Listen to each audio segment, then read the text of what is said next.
Many thanks for invitation, and it's not easy to give a talk after such an inspiring information we got before from Ales Češa. He was talking from a philosophical point of view about the connectedness of everything with everything, of humankind with nature. And I'm just focusing on the anthropocentric perspective of all, how nature acts on human health and how nature connectedness can be brought out by feeling how healthy nature could be for your personal health. Okay, it does not work. It works. Okay.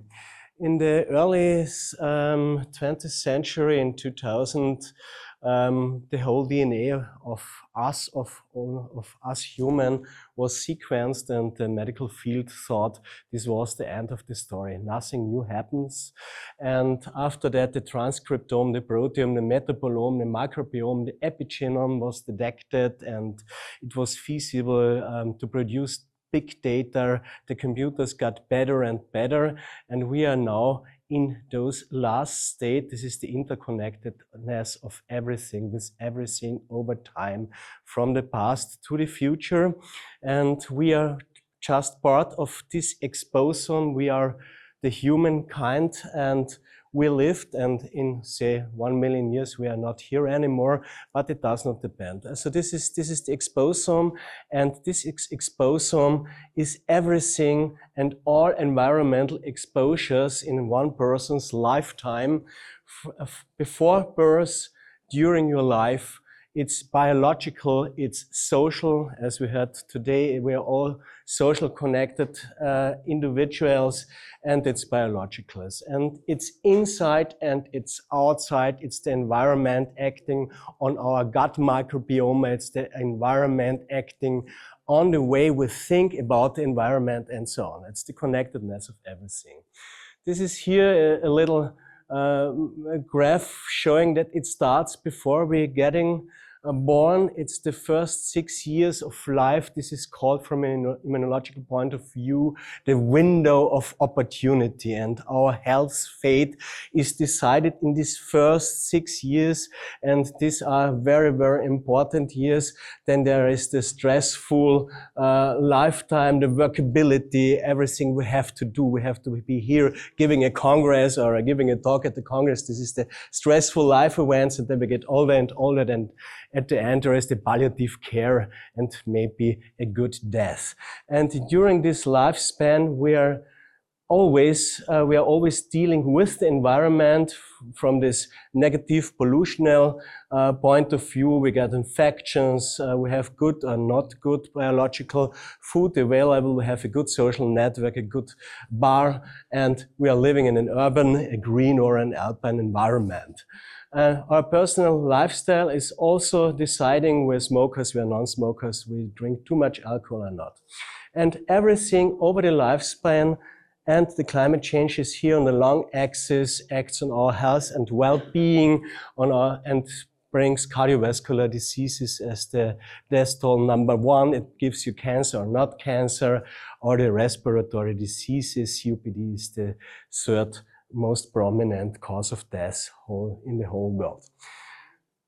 The driving factor behind everything, and we heard this today from Ales Češa before, is urbanization. And if you live in Belgium, for example, 98% of all persons are living in a city taller than 100,000 persons. Also they are highly urbanized. We in Austria and you in Slovenia are around 60%, so it's even a high rate of urbanization, and this is an enormous driver of health and disease, of destroying environment or not environment. For example, if you're a biological farmer in Belgium, you have no lobby. You can go to Brussels with all your ideas, you have no voters. With 98%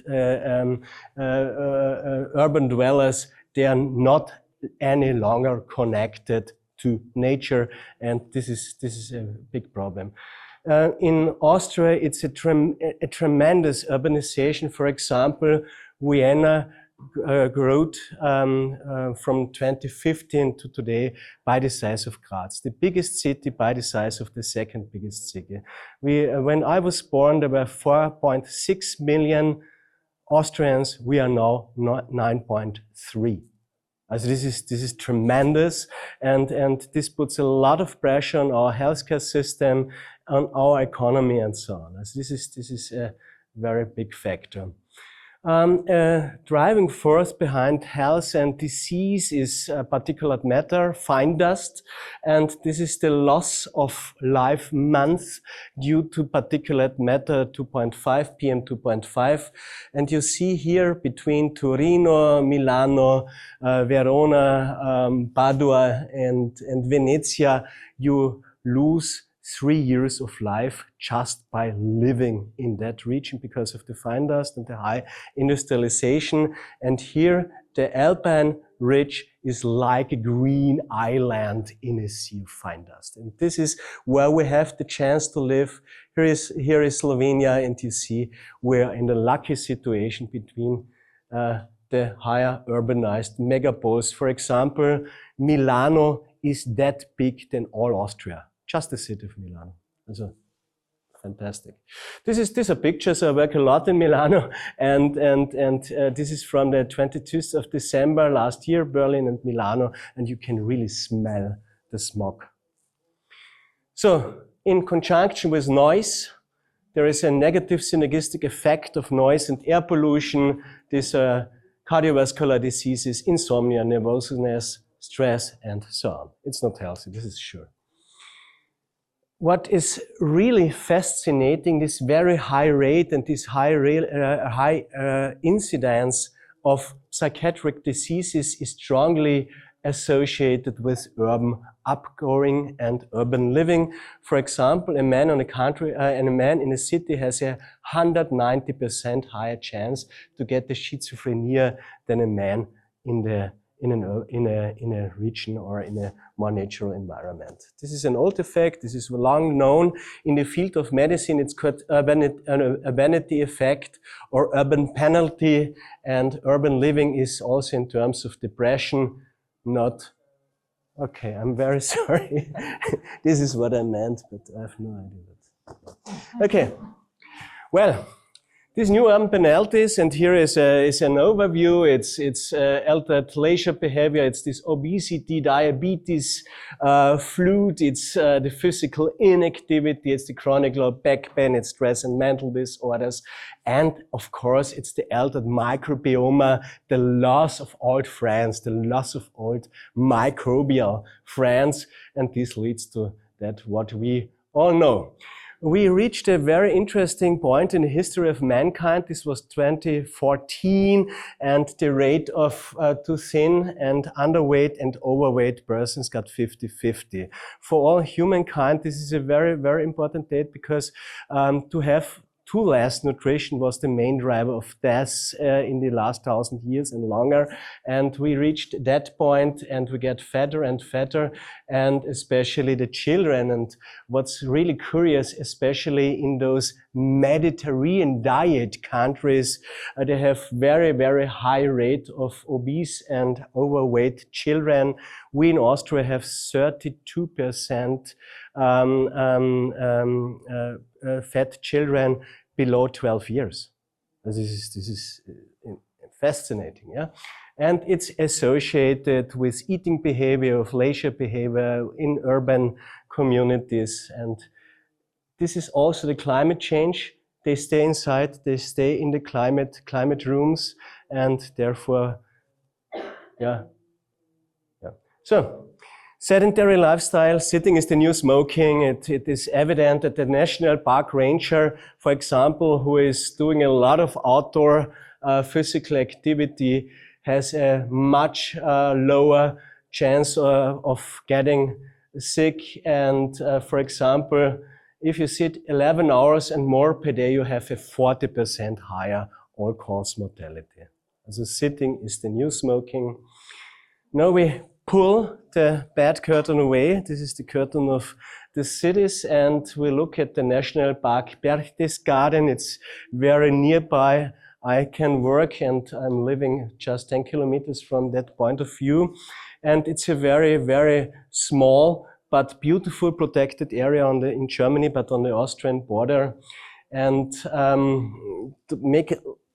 to change the perspective, we have bush factors in the cities and we have pull factors in the untouched nature. This is in some part, especially for poor and very peripheral Alpine regions, a big chance to put the nature into added value and to make economy there, because we have this urbanization. All the people in the countrysides, especially the younger people, are leaving those regions, are settling to, I don't know, Verona, Milano, Vienna, whatever. And this tourism chance and this Alpine One Health tourism potential is very, very high, but you have to put in count what we had before, nature protection, and to take care of the environment is enormous.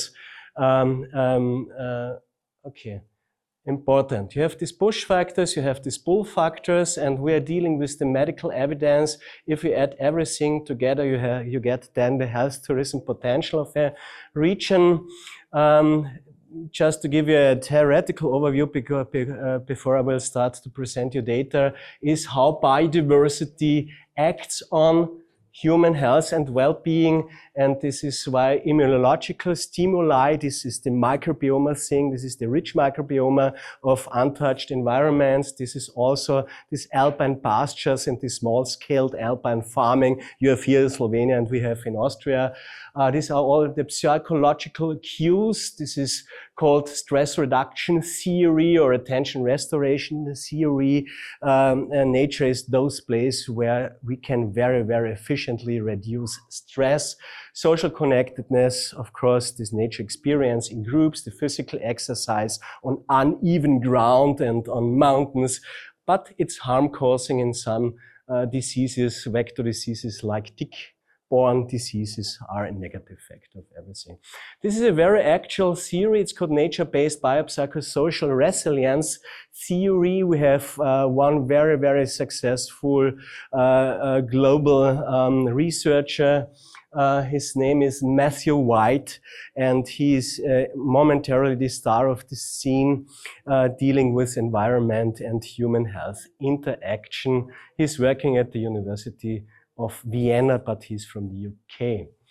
The natural environment is the place where we most efficiently can reduce psychological stress and associated mental load and illnesses. This is a study we have done.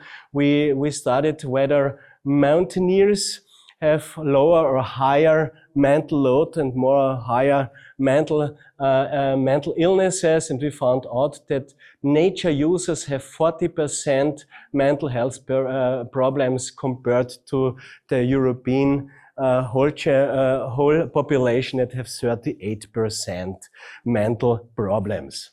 Very, very interesting, and it's always associated with exercise. The more exercise you do, the fewer mental disorders, and the more positive emotions you have, the fewer mental disorders. And this is what protected areas, even the pictures you have shown us before in a bedroom or in a hospital, can bring you better mental health. We work in our studies with the complex of exercise in the green. It's called green exercise. This is a way to get in touch with nature, to hike, to go out there. And we studied whether walking indoors and hiking indoors versus hiking in a forest and in an alpine region makes a difference. And we found out that doing exactly the same sports in terms of metabolic equivalence, we have, after doing sports outdoors, higher positive affective valence, we have lower negative affective states, and we have even statistically significant differences in heart rate variability, cortisol, stress hormones, and so on. So it's good to do sports outside. This is not good for the fitness studios, this message. And we had 4 full pages in the Washington Post 4 years ago with this study. There's nothing like the great outdoors. We have this sedentary lifestyle population with overweight, with too less exercise, with too less nature contact. We included them in a randomized controlled clinical trial. The intervention was 1 week green exercise, so just hiking, plus health psychological coaching in terms, if you go home after this very beautiful week in the national park, stick to that, go out, use the nature. This was the coaching aim. We did a non-intervention control group. This is here in black. This is 1 week hiking without psychological addition. And this is hiking plus coaching. This is cardiorespiratory fitness measured in VO2 max. And we found out that we are so apart from exercise, it's called exercise avoidance, that normal people need psychological coaching to stick to the idea to go outside into the green and make exercise. But this is good data and it gives you some clue for product development. And this could be also useful. We build up a hotel corporation on that idea. This hotel corporation is called Lifetime Hotels. Feel better, live longer.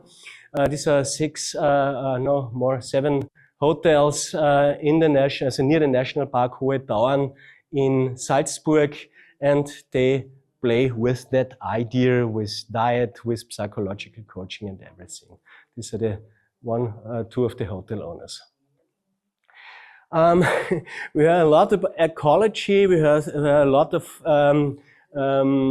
connectedness to nature. We are just between nature and medicine and nature and psychology. This is my Institute of Ecomedicine. We are working on the right side, just here, very near to the inner city of Salzburg. We are in a lucky situation. These are the rooms of my institute. I have a lab where all our clinical studies are conducted. We have peripheral labs in Gastein and at the Krimmel waterfalls. So we're doing a lot of research in Alpine peripheral regions. This is very important for us.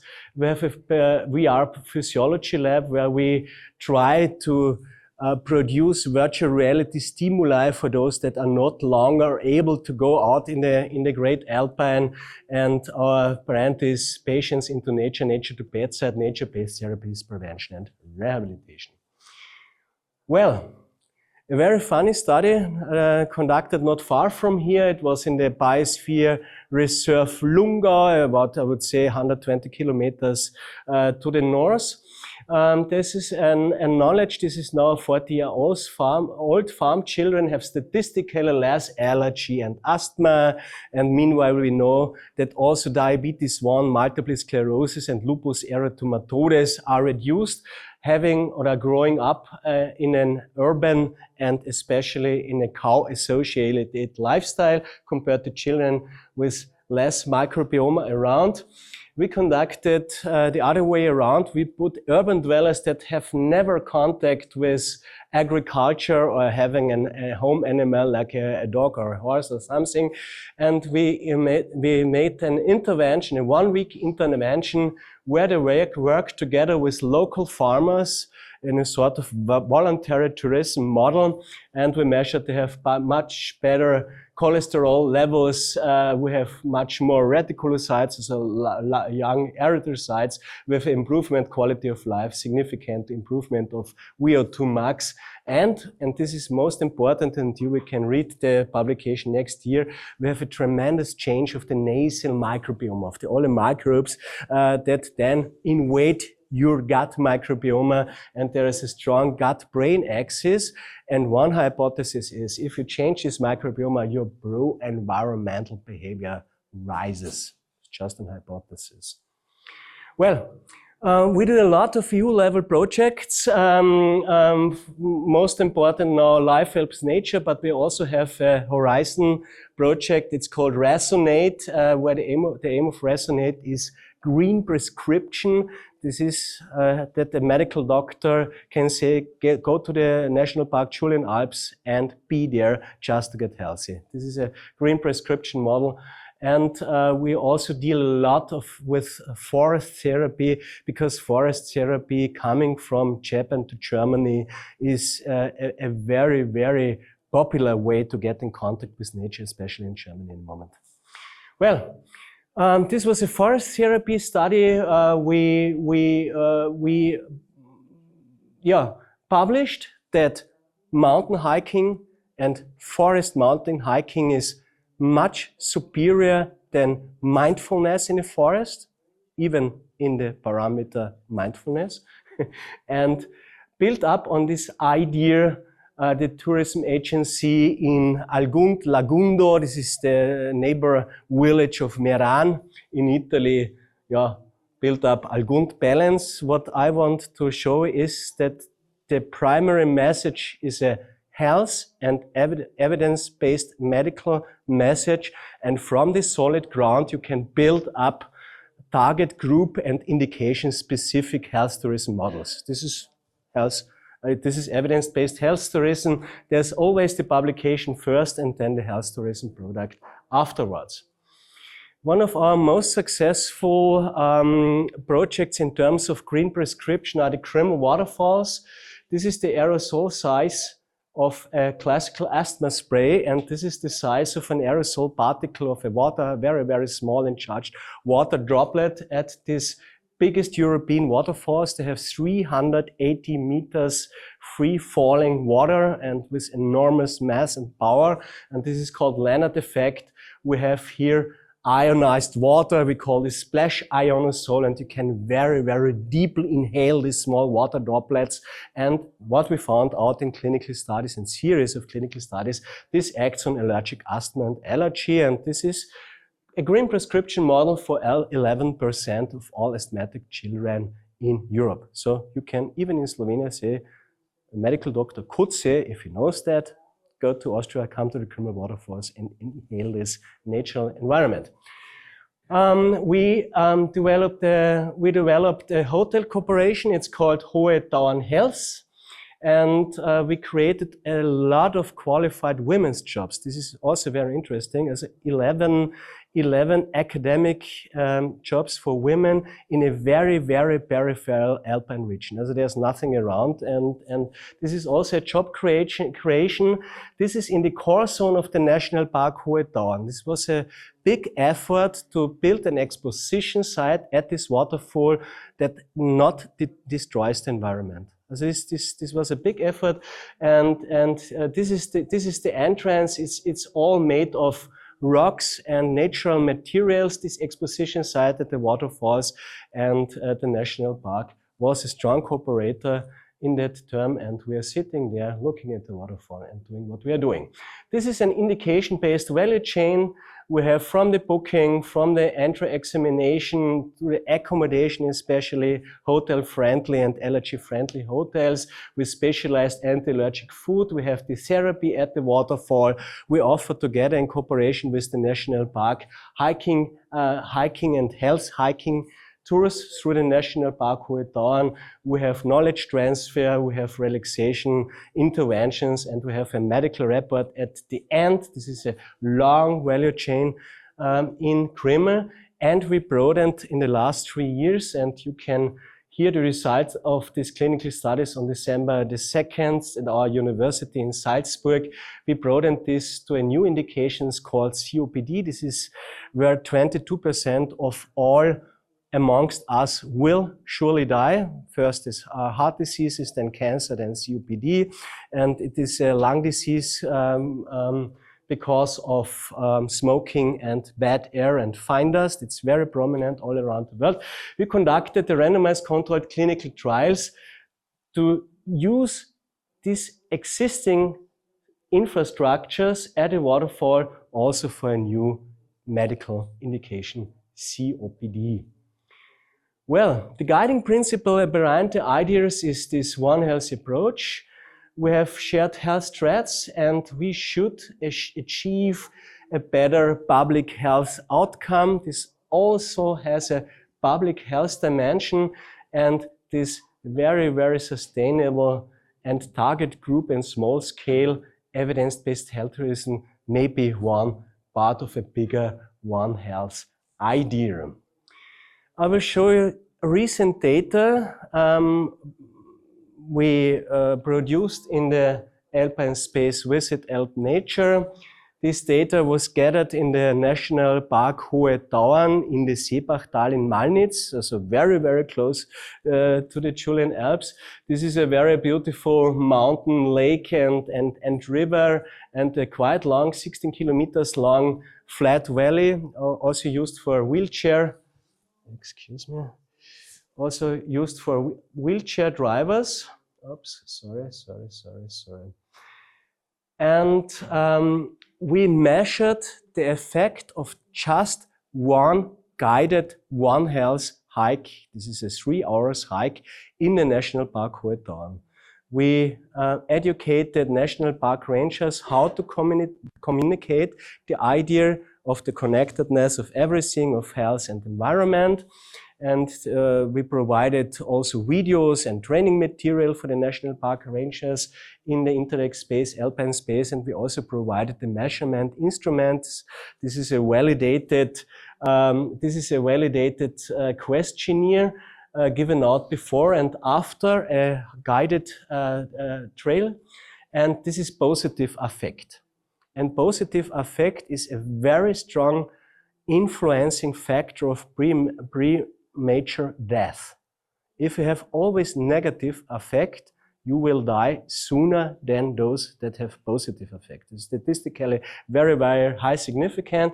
And if even 3 hours in a national park, Hohe Tauern, raises significantly positive affect, and with a very good and high Cohen's D, and we measured with a validated questionnaire. This is called Eurocall. This is also useful for health, economic and public health measurement. We found out that the self and the subjective health raised significantly after 3 hours. And the most influencing factors are the group factors. This is social health, the beauty of the surrounding, of the untouched nature. This was those pictures we saw before. The naturalness, the cleanliness, that was quite. The biodiversity, also significant. The guiding. And please look here, the pro-environmental behavior. And then we are in our future and in the sustainable of this One Health idea, the pro-environmental behavior significantly raised. And those visitors will be maybe, and their children, more careful with the environment into the future.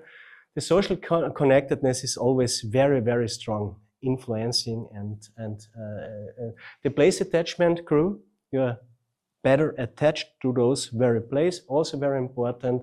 Rumination, these bad ideas, what I have to do tomorrow, what was in the past, the rumination changed, and we get calm, also very important. These are not inefficient. We have to put some efforts into the knowledge transfer. This was not that good in the first round. So we have Alpine regions as attractive health promoting places. We have the very, very important protection of natural health resources. One part of the sustainability is economic sustainability. Therefore, the economic valorization of Alpine regions in contrast to urbanized agglomerations is very important.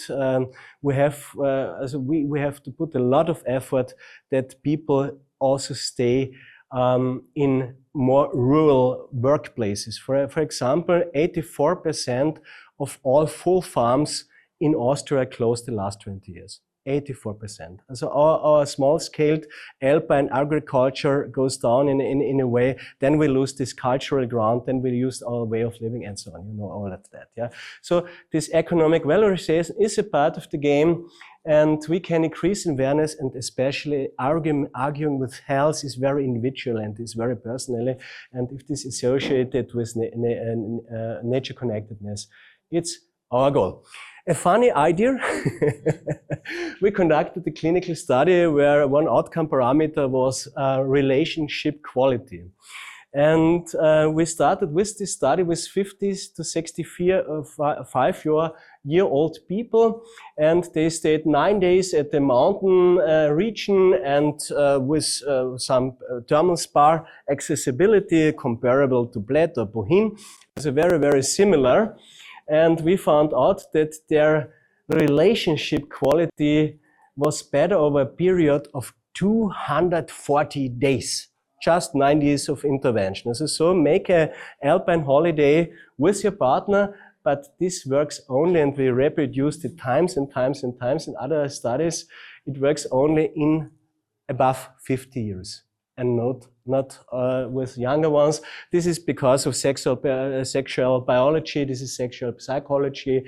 Younger people have to be promiscuous to give away their genes and so on. And getting old together is a care factor to care for each other and to build up a better. And this model is free. If you want to build up something, I can give you the whole data to build up a model. As a relationship quality raises in contact with nature. Many thanks for your attention. Thank you. Thank you.